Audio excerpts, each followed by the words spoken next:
Здравствуйте, дорогие зрители! Меня зовут Саша, на этом канале делюсь вкусными и полезными рецептами. Сегодня приготовим воздушнейшее миндальное печенье без глютена. Его можно на кето и ЛСＨ в питании, а также просто худеющим, но, конечно, в небольшом количестве и в рамках вашей нормы. Давайте приступим. Сразу же подготовим кулинарный мешок для отсаживания печенья, противень, застеленный антипригарным покрытием, у меня это тефлоновый коврик. И поставим духовку разогреваться до 170 градусов Цельсия. Можно даже заранее, минут за 20-30, если ваша духовка долго нагревается. Тесто замешивается всего 5-10 минут, и чем быстрее мы с ним будем работать, тем воздушнее по итогу получится печенье.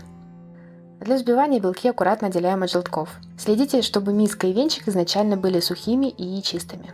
И чтобы жирные частички желтка не попали к белкам. Высыпаем объемный подсластитель эритрит. Эритрит поможет усилить стабилизацию белков и получить более приятную и немного мятную сладость. Для легкости взбивания добавим щепотку соли. Взбиваем на средней скорости, постепенно увеличивая обороты. Мы будем использовать только миндальную муку. В ней нет глютена, который в классической выпечке отвечает за подъем и воздушность теста. Поэтому, чтобы нам это миндальное печенье поднять и сделать невероятно воздушным, придется взбить белки. Для наглядности и сравнения в конце видео покажу, как выглядит печенье без взбивания яиц. Взбиваем несколько минут до появления вот таких устойчивых пиков. Чтобы узнать, достаточно ли взбиты белки, просто переверните миску. Если масса остается на своем месте и не скользит по стенкам, значит готово. Теперь взбиваем желтки. Можно сразу на высокой скорости и не помытым после белков венчиком. Взбиваем желтки до вот такого небольшого побеления. Затем добавляем желтки к белкам и аккуратно перемешиваем массу. Для этого рекомендую использовать силиконовую лопатку, она не повреждает воздушную структуру белка. Чтобы не нарушить структуру белка, мешать нужно всегда в одном направлении, снизу вверх.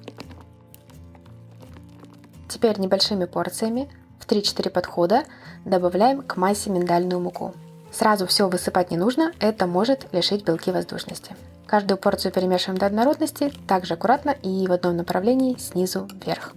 В итоге получается вот такое воздушное тесто. Перекладываю массу в кулинарный мешок. Вместо мешка можно использовать плотный полиэтиленовый пакет. И отсаживаю печенье на заранее подготовленную поверхность. Размер печенья и их внешний вид можете регулировать по своему предпочтению. При желании можете использовать различные фигурные насадки. В процессе выпечки масса немного увеличится и часть моего печенья слипнется. Чтобы печенье не слиплось, расположите его подальше друг от друга. Отправляем в разогретую до 170 градусов Цельсия духовку. Выпекаем до готовности около 10-20 минут, в зависимости от размера печенья. Я выпекаю до вот такого золотистого оттенка. После чего достаем печенье из духовки, даем ему полностью остыть, после чего можно аккуратно снимать печенье с поверхности. За счет взбивания яиц и насыщения белков кислородом печенье получается очень легким и воздушным. Средний вес одной печеньки около 10 грамм. Когда печенье хорошенько остывает, на нем образуется нежная хрустящая корочка.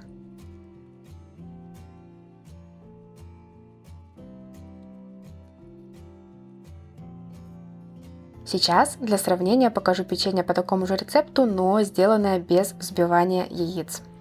Получается вот такое обычное плотное тяжеленькое печенье. Оно тоже вкусное, но совсем не воздушное, и вся его изюминка только в миндальном вкусе. Поэтому мне полюбилась версия именно на взбитых белках. Если видео показалось вам интересным или полезным, пишите комментарии, делитесь видео с друзьями, ставьте отметки «Нравится» и подписывайтесь на канал, если, конечно, вы этого еще не сделали. Желаю всем приятного чаепития, здоровья и красоты. До новых вкусных рецептов!